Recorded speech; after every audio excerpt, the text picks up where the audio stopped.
Acompanham ao vivo, direto de Brasília. Hoje nós temos convidado especial, o senador Humberto Costa, do PT de Pernambuco, está direto de Recife e vai participar com a gente aqui do Banca de Sapateiro. Boa tarde, senador, muito obrigada. Boa tarde, Aniele, boa tarde, Ari, é um prazer falar para toda a população do Piauí. Pois não, Raniele, muito obrigado, senador, por mais uma vez conversar conosco.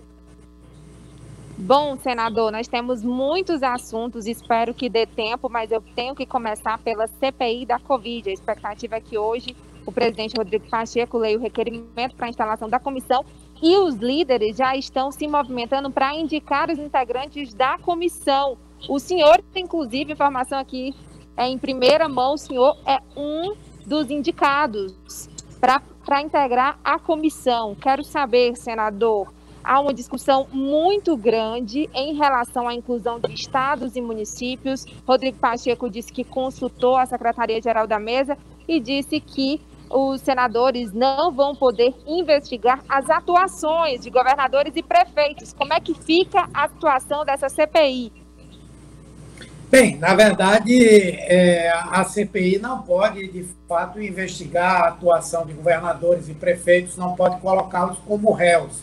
No entanto, a CPI pode investigar fatos, especialmente se esses fatos disserem respeito a gastos de recursos federais por parte dos outros entes da federação.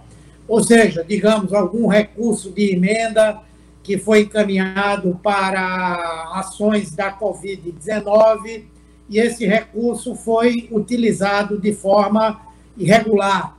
Sim, nesse caso, o Senado pode fazer uma investigação, chegar ao ponto em que possa saber de quem é a responsabilidade.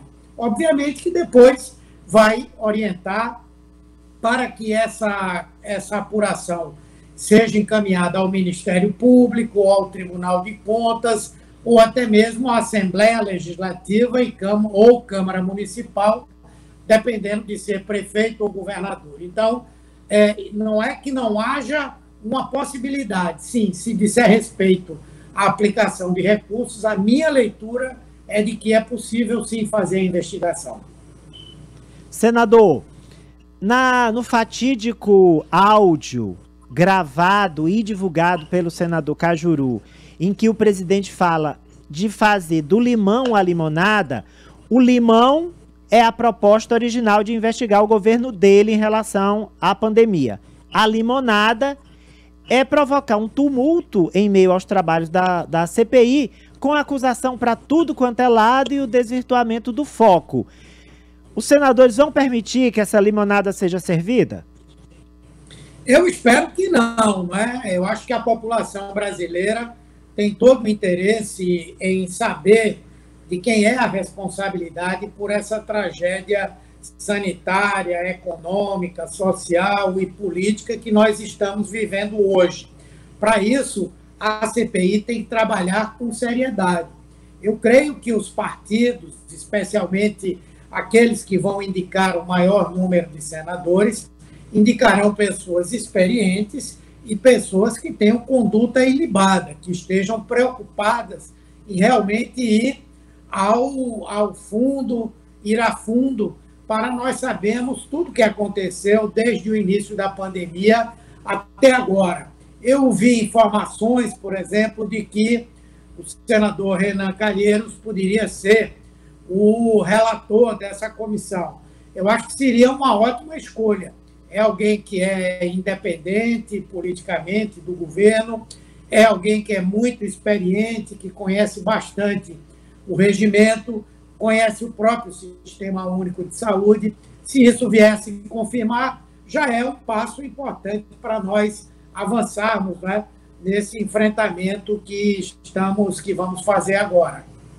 Senador, minha última pergunta da CPI é o seguinte: aqui nos bastidores, né, há um burburinho de que os líderes tendem a demorar a indicar os titulares dessa comissão para que ela não seja instalada tão cedo. Há também uma expectativa que o Supremo determine amanhã no julgamento que essa CPI só poderá ocorrer quando for permitidos encontros presenciais. o governo está tentando aí minimizar os danos, já que não deu certo retirar as assinaturas do pedido de CPI, conseguiu levar o caso a plenário no STF. E agora, será que a CPI realmente vai começar os trabalhos tão cedo? Bom, eu entendo que deveria, né? Na verdade, nós estamos tendo um trabalho remoto, em alguns casos semipresencial.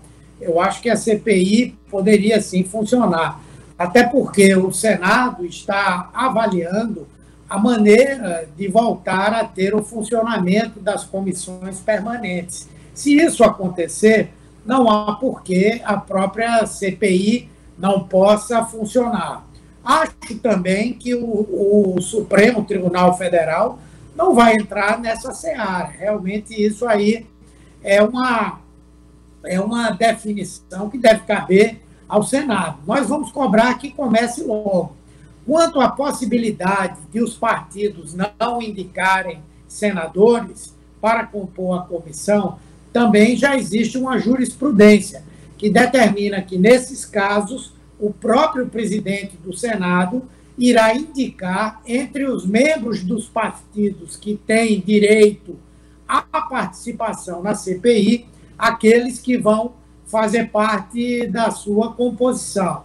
Então, para tudo isso, já tem decisão tomada anteriormente. Vamos ver qual vai ser a decisão do presidente em termos de começar agora ou esperar um funcionamento presencial. Mas o fato é que agora ou mais tarde, essa CPI ela vai funcionar e ela vai mostrar ao Brasil se Bolsonaro, se o seu governo tem ou não responsabilidade sobre tudo isso que nós estamos vivendo hoje. Senador, ontem, em decisão liminar, a ministra Rosa Weber, do Supremo Tribunal Federal, derrubou partes de decretos do presidente Jair Bolsonaro que flexibilizavam o acesso a armas de fogo e a posse de armas de fogo no Brasil. O Senado cochilou em relação a esse tema, senador? Cochilou, sim, cochilou. Infelizmente, escolheram para ser o relator uma pessoa que é vinculada a essa área dos atiradores, né? Ele tem já uma posição clara de antemão de ser favorável à ampliação do acesso às armas. Mas já havia lá no Senado também vários projetos de decretos legislativos caçando esse decreto de Bolsonaro, esses 4 decretos de Bolsonaro. Como o Senado não se manifestou, não tomou uma posição, a Câmara também não, e aí o Supremo teve que decidir.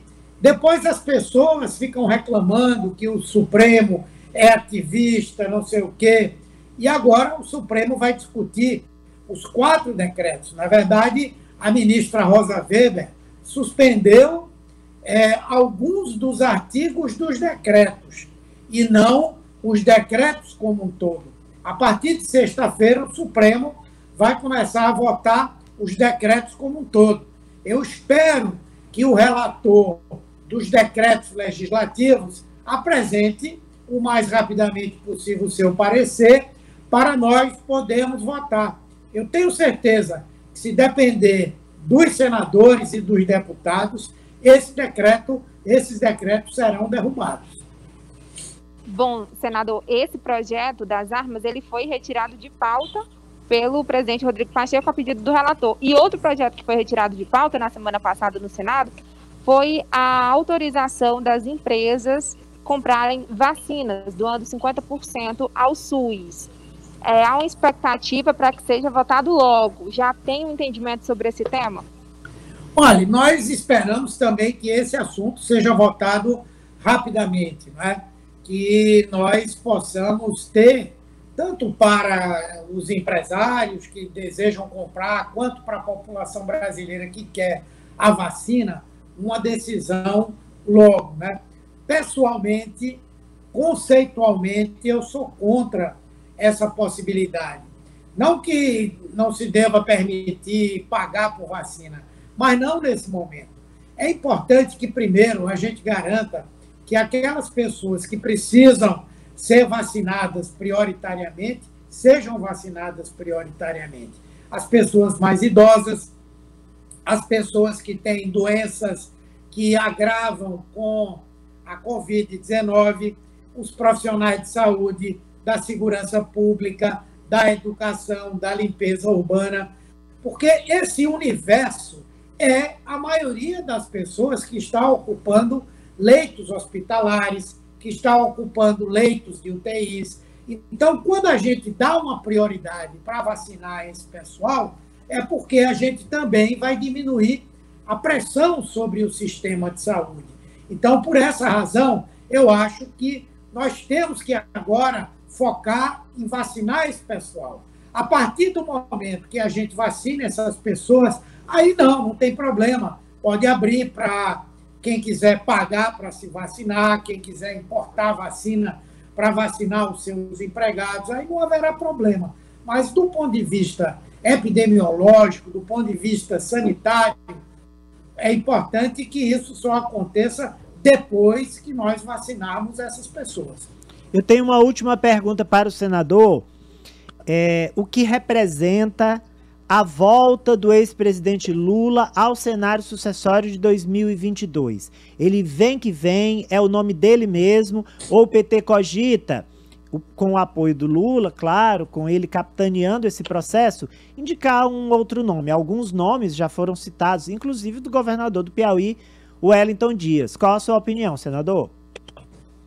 Não, eu acho que se nessa quarta-feira ou semana que vem for tomada uma decisão definitiva que garanta a candidatura do presidente Lula, ele tem todas as condições para ser candidato.